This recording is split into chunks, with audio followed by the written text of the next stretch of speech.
전문적인 물류 서비스가 필요할 땐 로지브릿지를 검색해보세요. 풀필먼트 서브 터미널에서 풀필먼트를 할 수 없는 난 이유를 좀 한번 대봤으면 좋겠어. 택배사 담당자들이. 못하지.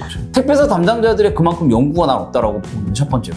충분히 풀필먼트 센터를 통해서 거기에서 어차피 지역구로 다 움직이잖아. 그죠? 그리고 P2P, 포인트 투 포인트도 다 할 수 있는 구조를 갖고 있잖아. 택배사들은. 택배사들이 그것만 어느 정도 하면 난 시너지 충분히 낼 수 있다고 봐. 네이버가 됐던, G마켓이 됐던, 뭐가 됐던 다 할 수 있을 것 같아.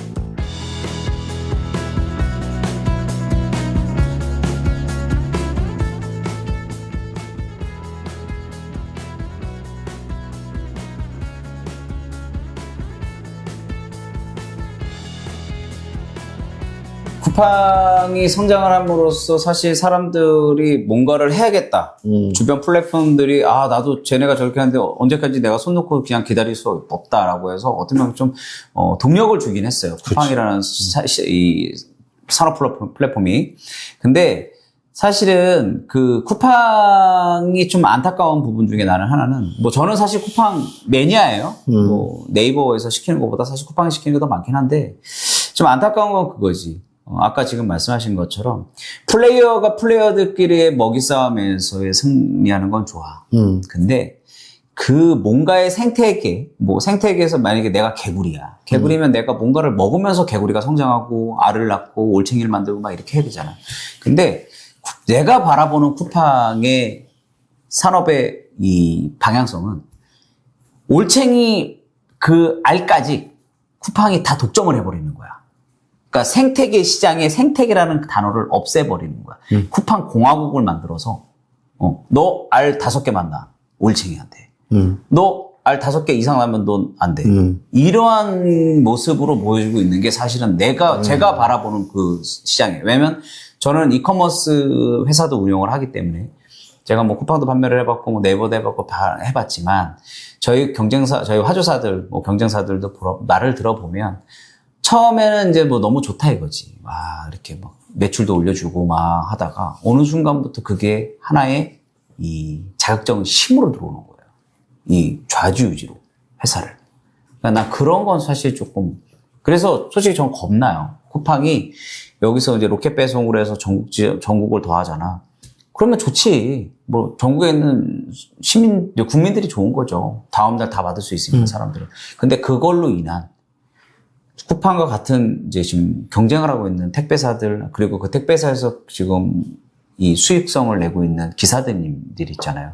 이 사람들은 되게 어려운 상황까지 갈 수 있다라고 난 봐요. 사실. 그치. 이제 그런 거는 밑단에서. 근데 그거에서 제가 늘 얘기했었던 게 택배사들이 되게 안일하게 움직여왔다. 너무 그냥 오로지 나는 가만히 있다가 저기서 던져주는 저 밥이나 하나 떨어 먹어야지 이 생각을 지금조차도 사실은 난 택배사들이 하고 있다고 봐요. 그나마 CJ 대한통운이 곤지암에다가 풀필먼트 센터를 했다. 네이버랑 손을 잡고 LG화학이랑 손을 잡고 뭐를 했다. 사실 그렇게 잘 안 돌아간다고 저는 생각이 들거든요. 그러면 쿠팡에서 지금 갖고 있는 전국의 캠퍼스들 이제 모바일 캠프라든지 전국의 이제 물류센터, 풀필먼트 센터 같은 경우를 돌리지만 택배사들은 이미 구축되어 있는 어떻게 보면은 하나의 다 거점 지역들이거든.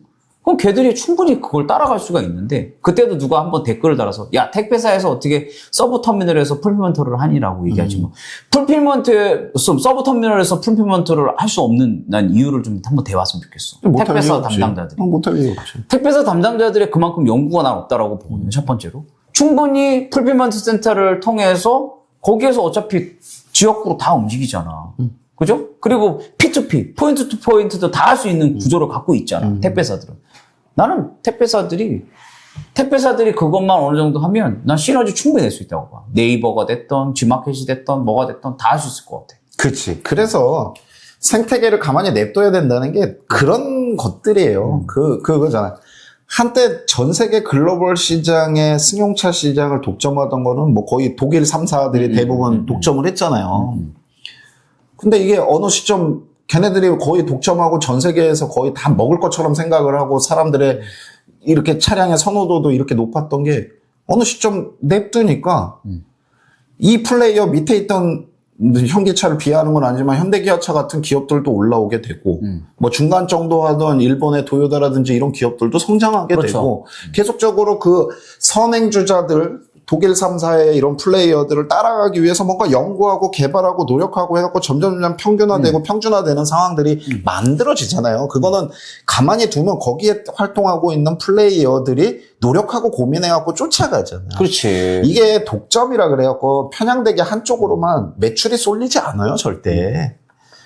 뭐 그럼. 쿠팡이 우리나라에서 이 정도 막 성장하고 한다고 해도 뭐 지금 네이버 AI 얘기하니까 네이버가 전년도 매출이 50조 원 가까이 됐고 쿠팡이 한 55조 가까이 됐어요. 매출로만 따지고 봤을 때 별 차이 없어요. 그렇죠? 별 차이 없어요. 뭐 48대 52 뭐 이 정도 차이 정도 수준인데 네이버도 이만큼 캐시카우의 볼륨을 갖고서 유통 매출을 지금 올리고 있는 상황. 그러면 좀 더 얘네들이 쿠팡과 경쟁할 수 있는 뭔가를 찾는 게 지금 AI고 뭔가 다른 배송 서비스를 찾던가 물류 서비스를 컨택해갖고 막 플레이어로 성장할 수 있는 거를 만들 거라고 저는 그걸 보는 거죠. 그러면 제2, 제3의 다른 네이버와 비슷한 업체들이 이제 또 막 성장해갖고 쫓아와서 이 시장을 뺏어먹기를 하겠죠. 그러니까 저는 생태계라는 게 이런 걸 얘기를 하는 거거든요. 쿠팡이 뭐 27년까지 3조 더 들여갖고 전체 전국 로켓 배송화 하겠다. 좋아요. 좋은데 소비자의 선택을 받아야 얘네들도 유지가 되는 거거든요.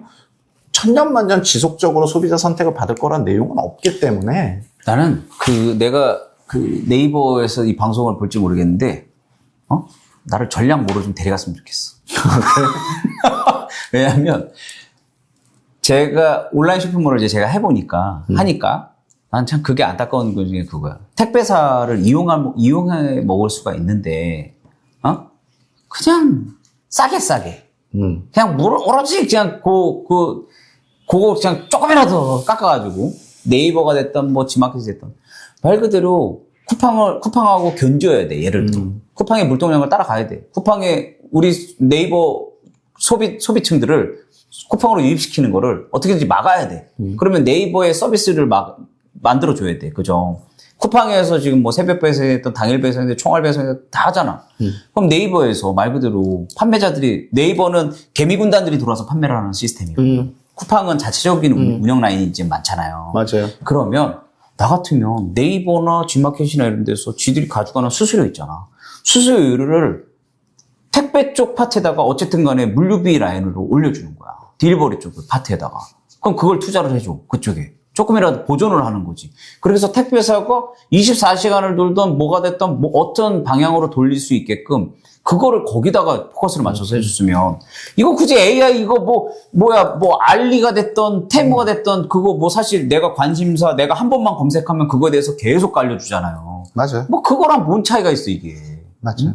지금 네이버가 AI에 대한 이런 플러스 스토어의 플랫폼을 만들어놨고 거기에 판매하는 셀러들이 있고 그거를 핸들링하는 중간에 물류사들이 있고 뭐 파스토라든지 이런 물류하는 아웃박스라든지 이런 물류사들이 중간에서 대행을 하고 있고 최종적으로 배송은 또 기존의 택배사들이 지금 하고 있어요. 되게 여러 단계. 내가 셀러 입장에서 네이버의 포탈에 들어가면 뭐 하냐면 재고를 운영하고 있는 방식들. 내 창고부터 컨택을 하고 그 업체를 대행할 때가 어딘지 찾아봐야 되고 그다음에 포장에 대한 규격이나 이런 방법들도 내가 설정을 해야 되고 그걸 뭐 토탈로 제공하는 파스토라든지 이런 3PL 택배 서비스를 제공하는 기업들이 있기는 하지만 어찌됐든 그런 결정도 내가 내려야 되고 그 다음에 배송하는 방식, 뭐 오늘 서비스인지 내일 서비스인지 묶음인지 뭐 당일 배송인지 이런 배송 서비스도 네이버의 스토어에서 내가 결정을 해야 되는 부분들이고 그 다음에 반품이나 프로세스의 사후 관리 부분도 셀러인 내가 직접적으로 이런 것들을 다 해야 돼. 신경 쓰고 고민하고 너무 해야 될 게 많아서 어찌 보면은 그냥 수수료 턴키로 그냥 쿠팡에 툭 던져주고 다 처리해주는 데가 내가 판매하는 입장에서 별 차이 안 나면 난 저기를 선택해. 그치. 대부분 판매 입장에서 그렇게 가잖아요. 네이버의 이런 단계들을 조금 더 구체화하고 현명화해서 그러니까 셀러들이 조금 더 단계를 축소시키는 게 저는 결론적으로 그게 마진 구조에 대한 어떻게 보면 이런 나눔이라고 생각을 하거든요. 그렇다 그랬고 쿠팡이 마진이 뭐 적게 먹고 덜하냐? 그렇지 않아요. 비슷한 수준이지만 어찌됐건 판매 입장에서 토탈 서비스를 제공해주는 쿠팡이 조금 더 편한 거고 판매자 입장에서 네이버를 들어가면 해야 되고 내가 간섭하고 관여해야 될 게 너무 많은 단계인 거죠. 다 복잡하고 이런 단계들의 차이가 결론적으로 판매 원가에 대한 차이로 다가올 수 있는 거에 대한 부분이라고 보여지고요. 아까 말씀하신 개미군단들 여러 명이 모이면 변수나 통제가 되게 많아요. 그걸 사용자 입장에서 그치. 데미지로 다가올 수 있어. 근데 쿠팡의 차이점은 표준화된 매뉴얼 서비스를 주잖아요. 이게 뭐 좋다는 건 아닌데 어찌됐든 시키면은 정상적인 프로세스 안에 띡 와. 근데 만약에 개미군단에 뭔가 뭐 자기네가 보유하고 있는 재고가 쇼티지가 났다거나 창고에 뭔가 문제가 있다거나 배송에 대한 서비스가 떨어졌다라고 하면 그 순간 그 업체의 물건들이 못 나가거나 뭐 이런 일이 벌어지잖아요. 맞아요.